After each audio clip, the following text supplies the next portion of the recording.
paz do Senhor Jesus, eu gostaria neste vídeo de tratar de um assunto muito importante para a nossa vida espiritual, que é acerca das lutas, dos perrengues que a vida nos proporciona. A gente sabe, né, que ninguém está numa redoma de vidro protegido dos intempéries da vida.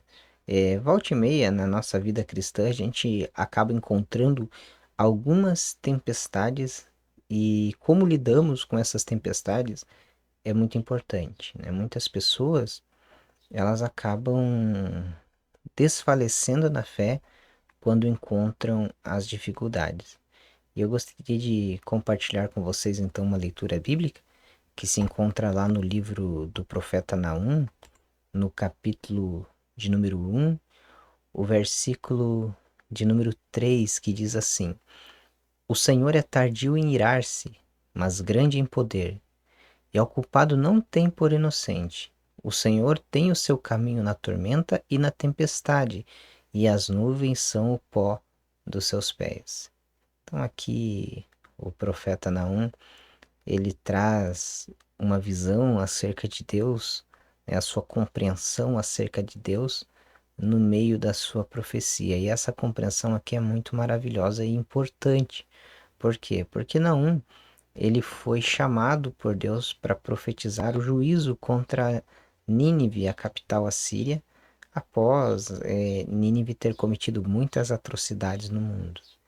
E por que que esse versículo em si é bastante importante? Porque esse versículo aqui se arremete ao outro profeta que o sucedeu, o profeta Jonas, aquele profeta do grande peixe que foi engolido pelo peixe, que todos nós conhecemos muito bem a história, né? Foi o profeta que profetizou primeiramente a Nínive, a qual se arrependeu dos seus pecados e Deus poupou a cidade. Mas aqui, nas profecias de Naum, então, novamente Deus está aplicando juízos sobre a cidade de Nínive. O teor deste livro é bastante forte, duras repreensões, né? Mas também tem alguns versículos aqui que são maravilhosos, tal qual o versículo 3, o versículo de número 7, que diz: O Senhor é bom, ele serve de fortaleza no dia da angústia e conhece os que confiam nele. Então, por que que eu estou lendo primeiramente este versículo para falar acerca de lutas, de tribulações, né? Na Bíblia Sagrada, a gente entende que quando se fala de tormenta, de vendaval, de tempestade, a gente está falando de forma figurativa em lutas, em dificuldades, né? Esse versículo que nós lemos aqui diz assim, ó, no meio desse versículo diz: O Senhor tem o seu caminho na tormenta e na tempestade. E é isso que eu gostaria de falar sobre o caminho do Senhor em meio às dificuldades, né? É um assunto muito legal que é de extrema importância para que a gente não sofra por falta de conhecimento, né? Nós primeiro precisamos considerar quem é Deus. E aqui o profeta não também faz isso quando ele diz, mas grande em poder, né? Então nós precisamos entender que Deus é poderoso, né? Dentro da teologia bíblica, nós estudamos a teontologia, onde nós entendemos que Deus é onipotente, isto é, ele possui todo o poder. Deus, ele não é só onipotente, como ele também é soberano. Dentro da soberania de Deus, nós entendemos que ele faz aquilo que ele quer fazer. E ele não pergunta nada para mim ou para você se nós queremos, se nós deixamos, se nós permitimos, né? Tem até aí umas pessoas com falta de juízo que dizem eu não aceito, né? Vão orar lá e Senhor, eu não aceito, eu não permito. Mas na verdade, o único ser soberano que a Bíblia nos apresenta é o próprio Deus, e não outro, e muito menos o ser humano, né? Não tem como a gente simplesmente não aceitar por palavras, ter poder para mudar alguma situação simplesmente por não aceitar a situação. É, é claro que quando a gente fala em não aceitar uma situação, há situações na nossa vida que são difíceis de aceitar, difíceis de se entender qual é o propósito, qual é o projeto e qual é o desígnio de Deus. A Bíblia ela é muito clara quando diz que os caminhos do Senhor são mais altos do que os nossos caminhos e os pensamentos do Senhor também são mais altos do que os nossos pensamentos. E a gente vê isso por toda a Bíblia. Por exemplo, quando a gente vai ao livro de Jó, né? Nós vemos Jó no capítulo 42, versículo de número 2, dizendo a Deus: Senhor, eu bem sei que tudo podes e que nenhum dos teus pensamentos podem ser impedidos. Por que que Jó disse isso? Porque nós conhecemos a história deste homem, né? Satanás se apresenta diante de Deus e diz que Jó só servia a Deus porque Jó tinha tudo de bom. E aí a Bíblia diz que Deus permitiu que Satanás tocasse na vida de Jó, só não tocasse na sua vida. Nós entendemos que Jó perdeu bens, perdeu filhos, perdeu saúde e ficou num estado de muita miséria, de muita dificuldade. Quando Jó, assim, ficou nesse estado de miséria e dificuldade, os seus amigos, né, foram lá visitar ele e tentando entender a situação, aquilo que Jó estava passando, cada um dá a sua concepção. Uns querem que Jó confesse pecado, outros dizem que Jó está sendo exaltado, porque Jó defendia, Jó também tentando compreender a situação, defendia que ele era justo diante de Deus. E essa temática do sofrimento vai acompanhar todo o livro até que Deus se apresenta ao próprio Jó, o repreende pela forma com que ele estava tentando lidar com a situação, a compreensão que ele tinha acerca de Deus antes da aprovação foi uma, e a sua compreensão de Deus depois da aprovação foi outra, que é onde se culmina nesse versículo que diz: Eu bem sei que o Senhor tudo pode e que nenhum dos teus pensamentos podem ser impedidos. Então nós entendemos que Deus é soberano e aquilo que Deus programar em fazer, ele o fará e não vai perguntar nada para ninguém. Mas a gente entende também que às vezes as pessoas, por falta de conhecimento bíblico, por simplicidade, tentando entender um ser tão grande, tão elevado quanto é o nosso Deus, tentam encontrar alguns argumentos, né, dentro da narrativa bíblica, como se Deus estivesse numa tentativa e erro, né? Deus cria Adão, Adão erra, depois Deus chama Noé, depois Deus chama Abraão e Abraão forma a nação de Israel não consegue permanecer diante da presença de Deus, depois Deus funda a igreja, como se Deus estivesse em várias tentativas e erros até que ele viesse a acertar. Mas bem na verdade nós entendemos que todo o projeto e propósito de salvação foram planejadas antes da fundação do mundo. Então Deus sabe muito bem o que está fazendo quando a gente olha a questão mundial, a questão do mundo, a questão do futuro da humanidade, assim como Deus também sabe muito bem aquilo que Ele está fazendo a nosso respeito, nas nossas vidas particulares.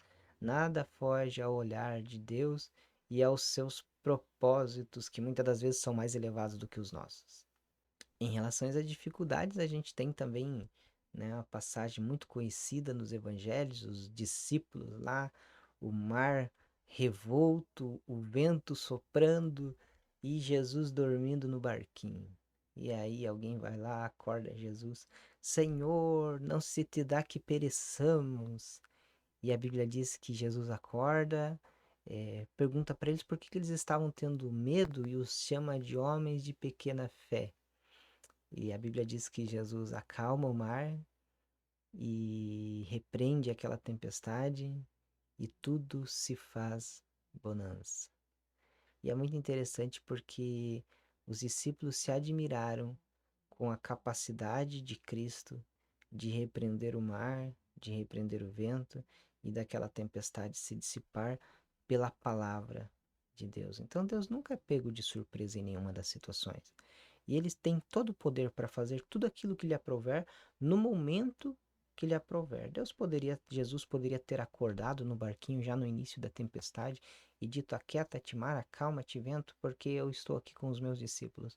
Mas ele queria ensinar os discípulos sobre o seu poder, sobre a sua autoridade, então ele permitiu que o vento soprasse um pouquinho e aqueles rapazes naquele barco ficaram com medo, um pouquinho de medo. Talvez se eu e você estivéssemos lá, nós estaríamos na mesma situação de medo. Nós talvez nunca tenhamos enfrentado uma tempestade no mar, né? Pelo menos não eu, talvez algum pescador que venha ouvir este vídeo, né, ou ver, ou ouvir, ele vai dizer, não, já enfrentei uma tempestade e foi amedrontador. Mas há situações nas nossas vidas que são verdadeiras tempestades que a gente fica com medo também, né? E é muito importante a gente ter uma fé muito firme para quando as tempestades sobrevierem sobre as nossas vidas, a gente correr para o abrigo de Jesus. Nós entendemos também que a Bíblia fala lá em Romanos, no capítulo de número 8, a partir do versículo de número 28, que todas as coisas concorrem para o bem daqueles que servem ao Senhor. Nesse aspecto, tudo aquilo que me acontece de bom, de bênçãos que recebo, de fartura, de saúde, de desenvoltura ministerial, elas provêm da parte de Deus para me abençoar. Mas também, se eu recebo falta de saúde, faltas financeiras, quem sabe, né, o desemprego bate na porta e a pessoa às vezes vai precisar até da ajuda dos irmãos para se manter por um determinado tempo, muitas das vezes isso também vai concorrer para o bem daqueles que servem a Deus. A Bíblia nos fala também, lá em Romanos, capítulo de número 12, versículo de número 2, que a vontade de Deus ela é boa, perfeita e agradável. Então, dentro da vontade dos propósitos de Deus, Paulo diz que tudo é bom, perfeito e agradável, até mesmo as tribulações. Se Deus permite uma luta, uma tribulação na nossa vida, para nos aperfeiçoar, para que a nossa fé venha a ser edificada, como nós iremos ver nesta mensagem mais para frente, é porque a vontade de Deus é boa, perfeita e agradável. Talvez no início, pela minha falta de experiência ou até mesmo do conhecimento que tenho acerca de Deus, eu venha a entender mal a vontade de Deus. Mas a vontade de Deus verdadeiramente é boa, perfeita e agradável. Dito isto de forma introdutória, né, só para que nós venhamos entender esse aspecto de que Deus é soberano, que nada pega Deus de surpresa e que Deus, dentro dos seus propósitos e da sua vontade, sempre tem a intenção de abençoar os seus filhos, né. Até posso aqui puxar outro referência bíblica onde Jesus Cristo, falando acerca da oração insistente, ele diz: Vós, sendo maus pais, sabeis dar boas dádivas aos vossos filhos, quanto mais o vosso Pai Celestial não vos dará aqueles que lhe pedirem, né? Ele diz lá. E então nós entendemos que Deus é um Pai bom, ele não é um ser que tem prazer no sofrimento do ser humano. Quando nós passamos dificuldades, as dificuldades têm um caráter probatório, isso é, um caráter de trabalhar nas nossas vidas para que a gente se torne melhor após as dificuldades. E a gente vê isso, eu já fiz menção aqui, né, quando nós lemos o profeta Naum, que o Senhor tem o seu caminho na tormenta e na tempestade. E eu não posso falar de tormenta e de tempestade sem falar do profeta Jonas. Nós vemos lá no livro de Jonas, no capítulo de número 1, que o profeta recebe um chamado de Deus, e este chamado era para trazer uma mensagem de juízo a Nínive. E o profeta Jonas simplesmente não quis obedecer à voz de Deus. Ele tomou uma decisão, e a sua decisão foi de fugir para Tarsis, né? Tarsis era praticamente hoje onde é a Espanha, né? No mundo antigo, então era no outro limite do mundo antigo com a intenção de fugir de Deus. Por que que Jonas pensou dessa forma? Ele acreditava que o poder de Deus estava restrito às terras de Israel. Assim como as outras nações tinham outros deuses territoriais, talvez Jonas, influenciado pela cultura da sua época, tenha pensado que Deus também era territorial. Eu saí daqui Deus simplesmente vai me ignorar, vai mandar outro profeta ou vai perder o seu poder de atuação na minha vida. E nós entendemos que não foi isso que aconteceu na vida do profeta. A Bíblia diz que ele desceu a Jope, desceu ao navio, desceu ao porão e passou a dormir no porão daquele navio. E nesse interim de Jonas dormindo no porão, Deus envia uma tempestade. É muito interessante porque a Bíblia ela vai trazer para a gente que foi o próprio Deus quem enviou a tempestade. As pessoas às vezes, né, quando vêm as dificuldades, as pessoas gostam de dizer que foi o diabo, porque o diabo se levantou e fez isso. Mas nós não podemos desconsiderar a soberania de Deus. Você acompanhar comigo Jonas, capítulo de número 1, versículo de número 4, vai dizer assim, ó: Mas o Senhor mandou ao mar um grande vento e fez-se no mar uma forte tempestade, e o navio estava a ponto de quebrar-se. Então a gente percebe que essa tempestade ela não vem do acaso. Ela fora criada por Deus com a intenção de trabalhar na vida do profeta Jonas. E posso aqui afirmar que muitas das tempestades que enfrentamos nas nossas vidas é um trabalhar de Deus em nós. Algo, algum projeto, alguma obra maravilhosa, Deus há de fazer no meio das suas tempestades. Aí você pode me perguntar, mas qual foi o propósito da tempestade na vida do profeta Jonas? São vários propósitos. Se você acompanhar comigo, no versículo de número 6 diz assim, ó: E o mestre do navio chegou-se a ele e disse-lhe: Que tens, dorminhoco? Levanta-te, clama ao teu Deus. Talvez assim ele se lembre de nós, para que não pereçamos. Um primeiro propósito que Deus tinha na vida do profeta Jonas é que Jonas voltasse a orar. Ele estava dormindo, fugindo da presença de Deus, e por mais incrível que pareça, Deus não usou um sacerdote ou alguém de uma grande espiritualidade para despertar Jona e o colocar em oração. Ele foi desperto por uma pessoa ímpia que não pertencia ao povo de Israel, que era o capitão daquele navio. E foi desperto com repreensões, dizendo: Desperta, dorminhoco. Então, muitas das vezes, Deus usa das tempestades para nos trazer um despertar espiritual. Quantas vezes a gente está relaxado nas disciplinas espirituais, já não lemos mais a Bíblia, já não oramos mais, e aí Deus precisa mandar lá algo na nossa vida que vá nos conduzir novamente a essas práticas, como se Deus estivesse gritando para nós: Desperta-te, dorminhoco, levanta e clama ao teu Deus. É importante, muito bacana de dizer aqui, que neste primeiro interim na progressão da história, esses homens não temiam a Deus. O capitão do navio, ele está falando algo genérico: clama ao teu Deus, quer dizer, cada um aqui tem seu Deus e todos nós vamos clamar, e quem sabe um desses deuses aí vai responder e vai aplacar esse mar aí. Mas nós vamos ver na progressão da história que lá no finalzinho do capítulo, o nome do Deus de Israel foi glorificado na vida desses homens que estavam nessa embarcação. E a Bíblia, então, o primeiro propósito que Deus teve foi despertar Jonas. Despertar Jonas para buscar a Deus novamente. O segundo propósito da tempestade que nós vemos foi Deus tirar Jonas da rota que ele estava indo. Jonas estava rumando a Tarsis e Deus disse: Basta, você não vai a Tarsis.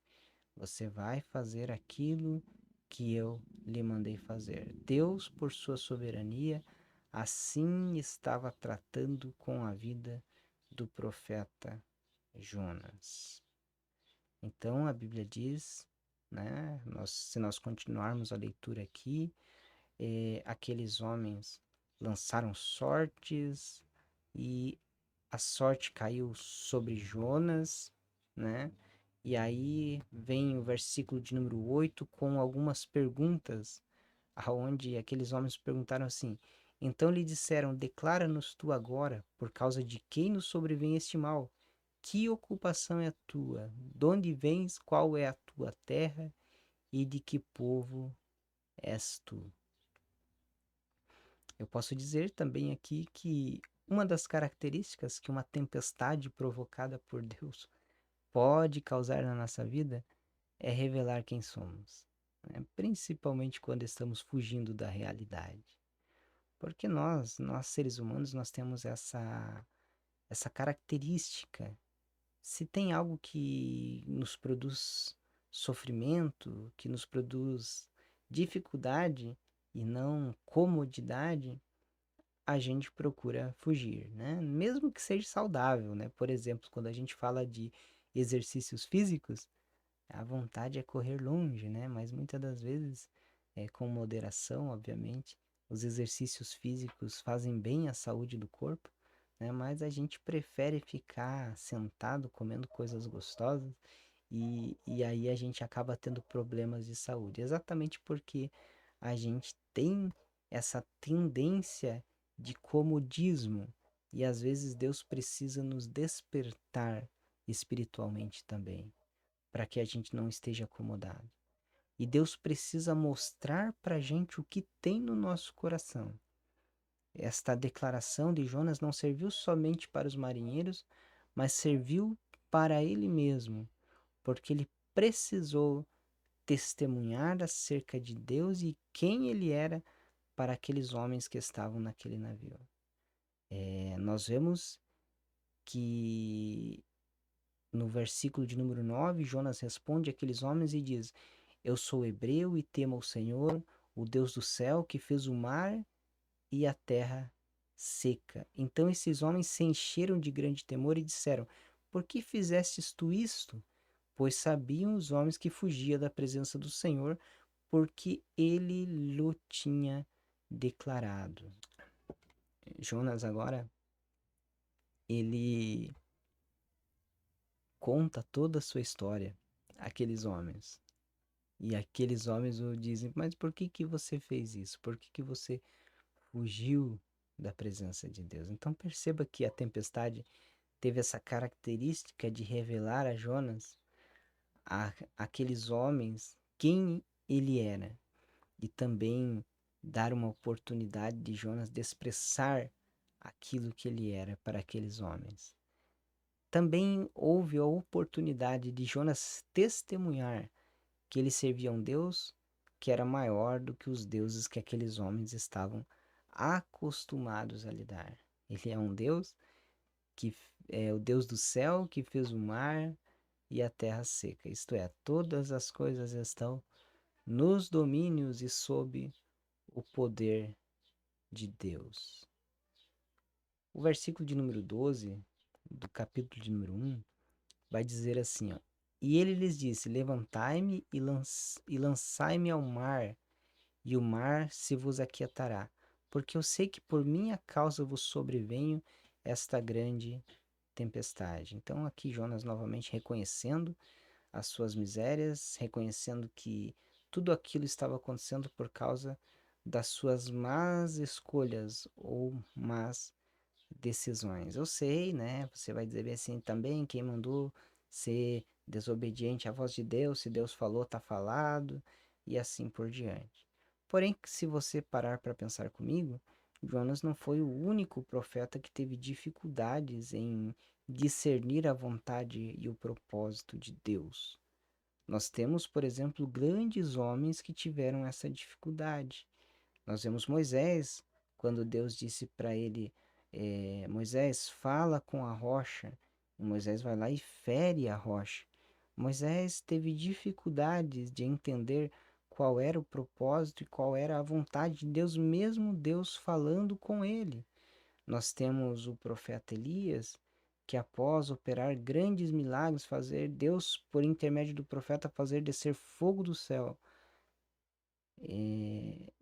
Logo em seguida, capítulo depois, estamos vendo Elias correndo e fugindo de Jezabel, com medo de tudo, se escondendo na caverna, achando-se o único profeta e o único homem que temia a Deus nos termos de Israel. Obviamente que Deus conversa com ele e mostra que as coisas não eram da forma que ele estava pensando que era, mas ele teve dificuldades de interpretar a vontade de Deus. Nós vemos, por exemplo, o Salmo de número 73, Asaf, o salmista, ele começa o salmo dizendo: verdadeiramente bom é Deus para com Israel. Mas no meio dos salmos ele vai dizer que ele teve dificuldade de entender por que o justo sofre e o ímpio prospera. Então nós entendemos que não é tão simples assim entender as vontades e os propósitos de Deus na nossa vida.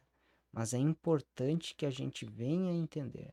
E quando não entendemos, infelizmente, nós vamos poder encontrar algumas tempestades na nossa vida para que Deus nos coloque novamente nos trilhos conforme a sua vontade e conforme o seu propósito. Nós vemos aqui muito interessante também os versículos 12 e 13 que diz assim: ele lhes disse: levantai-me e lançai-me ao mar, e o mar vos aquietará, porque eu sei que por minha causa vos sobrevenho esta grande tempestade. Nós já lemos este versículo. Entretanto, os homens remavam para fazer voltar o navio à terra, mas não podiam, porquanto o mar se ia embravecendo cada vez mais contra eles. É muito interessante que, aos olhos humanos, Deus poderia ter mandado um vento que não permitisse esse navio de sair do porto, ou jogar esse navio no porto novamente. Mas Deus aqui mostrando a sua mão poderosa, como o versículo 14 vai nos mostrar aqui, quando diz assim, ó: então clamaram ao Senhor e disseram: Ah, Senhor, nós te rogamos que não pereçamos por causa da alma deste homem, e que não ponha sobre nós o sangue inocente, porque tu, Senhor, fizestes como te aprouve. O navio não estava tão longe do porto, mas Deus não permitia aquele navio ir nem para frente e nem para trás. Ficou exatamente onde Deus queria que aquele navio ficasse. Então nós vemos aqui novamente a soberania de Deus agindo e o nome do Senhor sendo glorificado quando aqueles homens reconhecem que Deus estava fazendo tudo conforme lhe aprovera. E isso é maravilhoso. O versículo de número 12, quando Jonas pede para que eles o lancem ao mar, é algo muito interessante. Eu já vi alguns pregadores dizendo que Jonas ele estava esperando a morte em meio à tempestade. Eu não acredito desta forma. O navio estava próximo ao cais, né? Provavelmente o profeta pensou: eles vão me jogar no mar, Deus vai mandar um vento, uma tempestade, e eu vou lá para a beira da praia novamente. Vou lá para a cidade portuária. Quem sabe me jogam ao mar, as tempestades cessam e eu volto a nado, né? Mas Deus tinha propósitos totalmente diferentes com este profeta aqui. Mas isso aqui é muito importante. Nem sempre os propósitos de Deus eles vêm da forma que nós pensamos que vêm. Às vezes aquilo que nós achamos que vai ser bênção para nós vão ser as nossas maiores derrotas. E aquilo que às vezes nós achamos que vai ser tribulação, não queremos fazer, não queremos ir, não queremos assim proceder, vai ser nesses momentos que Deus vai mostrar a sua mão poderosa e vai nos abençoar. Então, discernir a vontade de Deus não foi fácil para os homens de Deus do Antigo Testamento, não é fácil para nós que estamos vivendo agora no período da graça também. Esse discernimento só é possível mediante a oração e a busca da presença do Senhor e examinar cuidadosamente a sua palavra. O próprio Deus disse que o meu povo erra porque lhes falta conhecimento, né? Nós precisamos cada vez mais examinar a palavra de Deus para que a gente se livre um pouquinho dos erros e possa ter mais acertos na nossa vida, né? Porque o problema dos erros é que eles trazem consigo as suas consequências. E a gente às vezes tem que pagar, né, para ver e acaba, principalmente quando somos bastante cabeça dura em algum aspecto e a gente teima numa vontade ou numa direção que não é o propósito nem a vontade de Deus, e depois a gente tem que colher as consequências, e às vezes as consequências são para o resto da vida, né? E tantas outras coisas que podem nos acontecer. Então nós entendemos aqui que Deus, ele estava fazendo tudo conforme a sua vontade.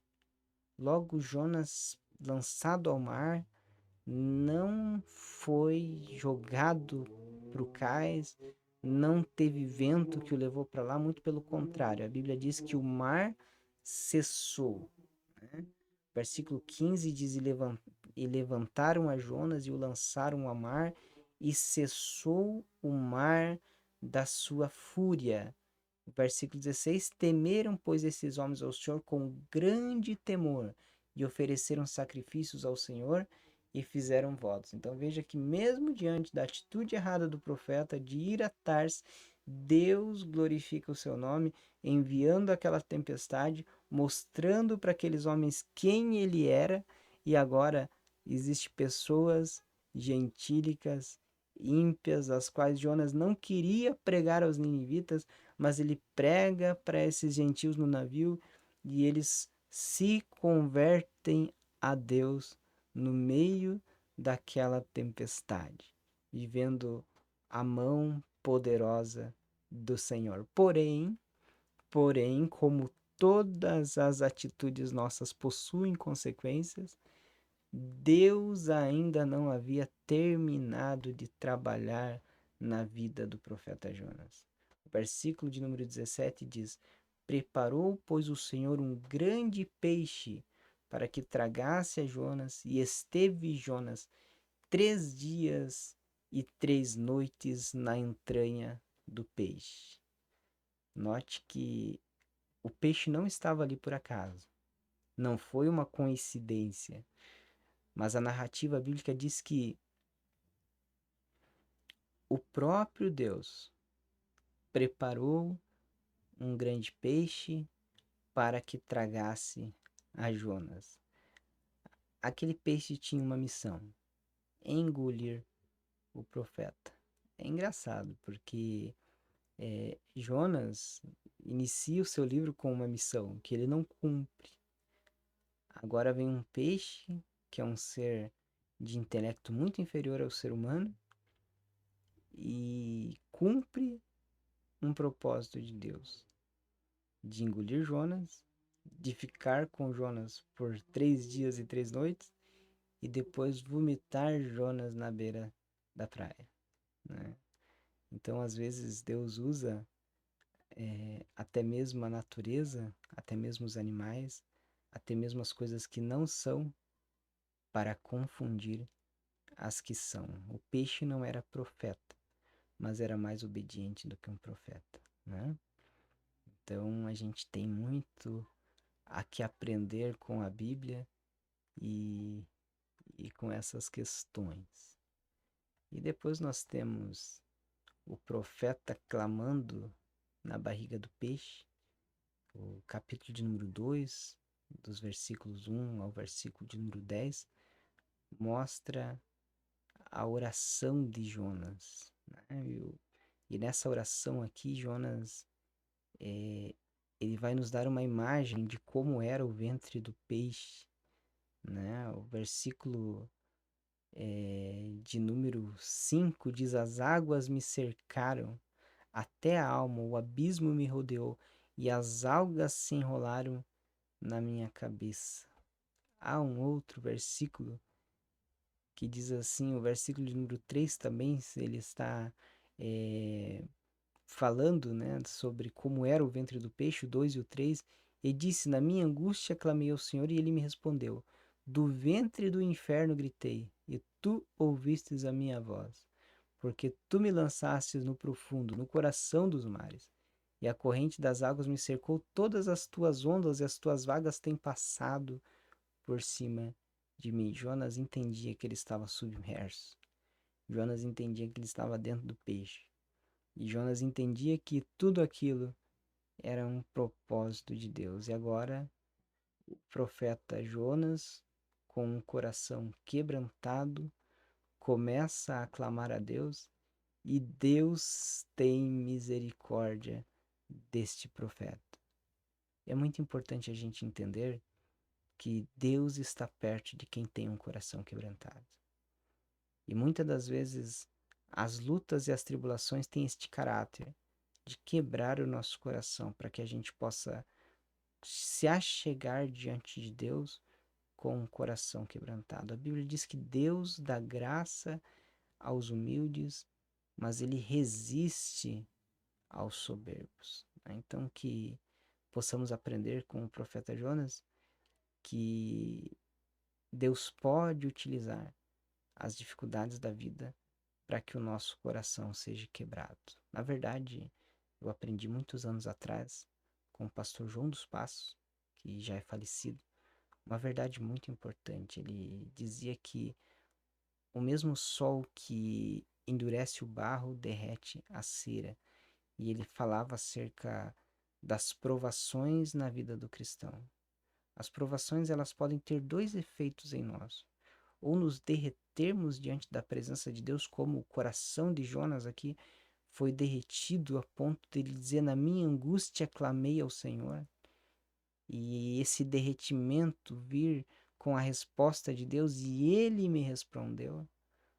Ou o nosso coração pode ser endurecido, assim como o barro exposto ao sol se endurece, se torna duro e não serve para mais nada, nem para trabalhar no vaso, nem para barro duro, não tem serventia, né? Então, a gente aprende isso, que as provações elas podem nos aproximar de Deus ou podem nos afastar de Deus. E na oração do profeta Jonas nós entendemos que foi por meio da oração que a sua fé foi renovada. Há um versículo na Bíblia que diz que está alguém triste, ore.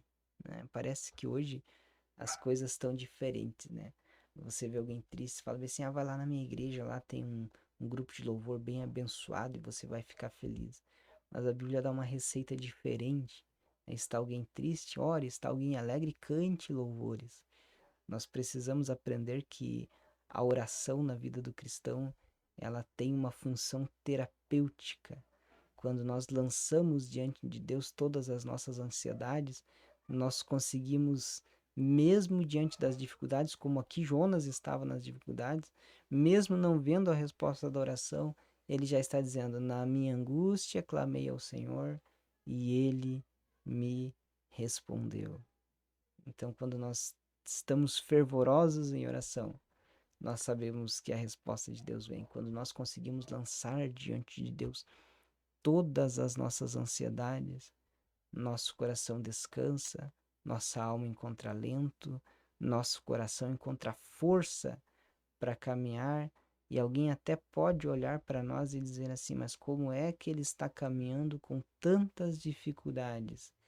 É porque a força do Senhor, Deus nos fortalece quando nós dobramos os nossos joelhos diante da Sua presença. Eu gostaria de terminar aqui esta breve meditação acerca do sofrimento humano e do trabalhar de Deus em meio do sofrimento, lhe incentivando a nunca deixar de orar, de buscar a Deus, porque é na oração que você vai encontrar forças para vencer todas as dificuldades. Assim como este profeta aqui, ele clama no ventre do peixe e Deus responde às suas orações, lhe dando uma segunda oportunidade de cumprir o propósito a qual Deus havia proposto em sua vida. Que o Senhor lhe abençoe em Cristo Jesus e que você possa compreender essas coisas. Eu espero desejo do meu coração que esta mensagem possa lhe trazer alentos em momentos de batalhas, de lutas, de tristezas, de perdas, e que o Espírito Santo utilize desta mensagem para confortar o teu coração, em nome de Jesus. Amém.